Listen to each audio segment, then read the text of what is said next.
Very good morning, students. How are you all? I hope you all are safe at home. This is our practice book of class 2nd. Open page number 2. Page number 2, chapter number 1, Rita's nest. हमने chapter number 1 Rita's nest main book में पढ़ लिया है. अब हम इसे practice book में आज सॉल्व करेंगे. There is a passage, we have to read this passage and answer the questions. One day, Mullah Nasruddin was resting in a field under the cool shade of a tall walnut tree. एक दिन मुल्ला नसरुद्दीन जो थे वे एक बड़े से अखरोट के पेड़ की छाँव में आराम कर रहे थे. It was very hot day, बहुत गर्म दिन था. And the field had many green trees, और जो मैदान था उसमें कई सारे हरे पेड़ थे और उन पेड़ों की छाया दे रहे थे वो पेड़. Mulla Nasruddin was enjoying the cool breeze. Mulla Nasruddin उन पेड़ की छाँव में बैठ गया और वहाँ पर वो ठंडी ठंडी हवाओं को एंजॉय कर रहा था. ब्रीज मतलब ठंडी हवाएं. It was a perfect resting place for tired travellers. मतलब वो जो जगह थी वो एक बहुत अच्छी जगह थी मुसाफिरों के लिए. जो वहाँ से आता जाता था वो उस जगह पे आराम कर लेता था. As he looked around, he noticed huge pumpkin growing on a delicate vine right out of the ground in the neighboring field. उसने देखा चारों तरफ. उसने एक चीज़ नोटिस की कि एक छोटी छोटी सी बेल थी वहाँ. वाइन मतलब बेल, जो लताएं होती हैं, उन बेलों पर बड़े बड़े से पम्पकिन मतलब कद्दू उग रहे थे. He looked up to see the tiny walnut growing on the branch. फिर उसने ऊपर देखा. ऊपर बड़े से पेड़ पर छोटे छोटे से अखरोट उग रहे थे. And then he looked at the pumpkin again. उसने फिर से पम्पकिन्स को देखा, कद्दूओं को देखा. How strange mother nature is, कि ये कितनी अजीब बात है प्रकृति की. उसने सोचा to make plump pumpkin grow on thin vines, कि बड़े बड़े जो कद्दू थे वो तो छोटी छोटी पतली पतली वाइन्स पे बेल पर उग रहे थे. While little walnut have their own impressive tree, लेकिन छोटे छोटे जो अखरोट थे ना उनके पास तो बड़े बड़े पेड़ थे, लेकिन जो बड़े कद्दू थे वो छोटी छोटी नाजुक सी बेल पर उग रहे थे और छोटे छोटे वॉलनट बड़े से पेड़ पर उग रहे थे. As he was thinking this over, जैसे ही उसकी सोच समाप्त हुई, मतलब जैसे उसने सोचना बंद किया, he started feeling as sleepy, उसको नींद आने लगी. He was about to shut his eyes, वो उसकी आंखें बंद करने ही वाला था. When a walnut fell from the trees, जो पेड़ पर वॉलनट उग रहे थे, अखरोट उग रहे थे, उसमें से एक अखरोट उसके सर पर गिरा. हिट हिज हेड, उसके सर पर गिरा. The Mulla rubbed his sore head, Mulla ने अपना सर को रब किया, खुजाया. Picked up the fallen walnut and looked high up towards the branches of the walnut tree.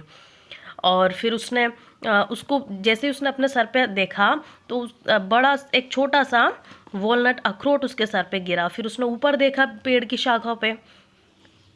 Then he looked at the pumpkin growing safely on the ground, लेकिन फिर पहले उसने ऊपर देखा कि पेड़ से मेरे ऊपर अखरोट गिर गया. फिर उसने पम्पकिन को देखा, कद्दूओं को देखा कि कद्दू कितने आराम से ज़मीन पे, अगर जो वो बेलों पर उगते हैं तो वो अपने ज़मीन पे ही गिरते हैं. O Mother Nature you are wise, कि प्रकृति आप कितने समझदार हो. What would I have done if a pumpkin had fallen on my head, कि आप मतलब जो प्रकृति होती है, जो गॉड होते हैं, उन्होंने हर चीज़ को बिल्कुल सही जगह पे लगाया है. कि अगर कद्दू जो होते हैं, बड़े बड़े कद्दू अगर पेड़ पे उगते हैं और उसके सर पे गिरते तो उसका क्या हाल होता, उसका सर फट जाता. तो अच्छा है कि आपने छोटे छोटे से वॉलनट पेड़ पर उगाए और बड़े बड़े कद्दू ज़मीन पर, बेल पर. ओके स्टूडेंट, ये था हमारा passage. Now question number 1, what did Mullah Nasruddin notice in the neighbouring field.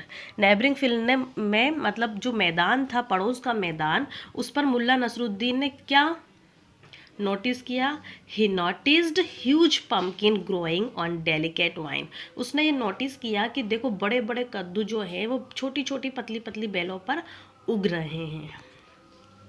Page number 3, question number 2, Why did Mullah Nasruddin think the mother nature was strange? उसने क्यों सोचा कि कितनी अजीब बात है कि प्रकृति ने इतना अजीब क्यों किया? उसने इसीलिए सोचा because it can make plump pumpkin grow on the thin vines, के बड़े बड़े जो कद्दू थे वो तो पतली पतली बेलों पर उग रहे थे, और जो लिटिल लिटिल वॉलनट थे वो बड़े बड़े पेड़ों पर उग रहे थे। तो उसने कहा था कि इतनी गलत बात है कि छोटी चीज़ बड़े पेड़ों पर और बड़ी चीज़ें छोटी छोटी बेलों पर उग रही हैं। Question number 3, why was Mullah Nasruddin thankful that the pumpkin grew on the ground? वो thankful क्यों हुआ? उसने क्यों कहा कि मदर नेचर बिल्कुल सही किया? क्योंकि वॉलनट फेल ऑन मुल्लाज हेड, मुल्ला के हेड पर एक वॉलनट अखरोट गिरा, and he was thankful that the pumpkin didn't grow on tree. तो उसने सोचा कि कितनी अच्छी बात है कि अगर मैं सोच रहा था कि पम्पकिन पेड़ों पर उगते और फिर वो मेरे सर पे गिरते तो मेरा सर का क्या हाल होता। तो उसने सोचा कि कितनी अच्छी बात है कि चीज़ें अपनी जगह पर सही हैं, और जो नेचर है उन्होंने चीज़ों को सही जगह पे ही लगाया है। Complete the collective noun phrases with words from the box. यहाँ पर हमें कुछ वर्ड्स दिए गए हैं। Number 1, a bunch of bananas. Bananas के जो झुंड होता है उसको हम बंच कहते हैं, गुच्छा जो होता है केलों का उसको हम बंच ऑफ बनानास कहते हैं। अ चेस्ट ऑफ ड्रॉर्स, मतलब जो बहुत सारे जो ड्रॉर होते हैं उनको अ चेस्ट ऑफ ड्रॉर मीन्स, इसको अलमारी भी कह सकते हैं हम, काफ़ी सारी ड्रॉर मिला के अलमारी बनती है। Number 3, a band of musician. बहुत सारे म्यूजिशियन जब मिलते हैं तो वो कहलाते हैं band. N army of ants, बहुत सारी एंट जो होती है ना, बहुत सारी चींटियाँ, जब चींटियों के झुंड को आर्मी कहा जाता है, an army of ants. Number 5, a class of students, बहुत सारे स्टूडेंट्स मिलके क्या बनती है, class. A flock of sheep, बहुत सारी शिप्स हैं तो वो कहलाएंगे फ्लॉक, भेड़ों के झुंड को फ्लॉक कहा जाता है। Now page number 4, write a thank you card to your friend living next door to thank her for watering your plants while you were visiting your aunt for a week। आपको एक thank you card लिखना है आपके अपने एक पड़ोस के friend को, जिसने जब आप घर पे नहीं थे उसने आपके पेड़ पौधों को पानी दिया, तो इसलिए आपको एक थैंक यू कार्ड लिखना है। Dear Aastha, thank you for helping me, आपने मेरी हेल्प की उसके लिए thank you. You are watering my plants, तुमने मेरे प्लांट्स को पानी दिया when I was not here, जब मैं यहाँ नहीं थी। I am very thankful to you, मैं तुम्हारी बहुत आभारी हूँ। आई विल ऑलवेज रिमेंबर, कि मैं हमेशा तुम्हारी इस हेल्प को याद रखूँगी। You are very true and kind friend, तुम एक बहुत सच्ची और बहुत अच्छी फ्रेंड हो। You are loving friend Siya. हमने एक थैंक यू कार्ड लिखा, आप इसे अपनी तरह से भी लिख सकते हैं। ये था हमारा chapter number 1 in practice book. Thank you, have a nice day.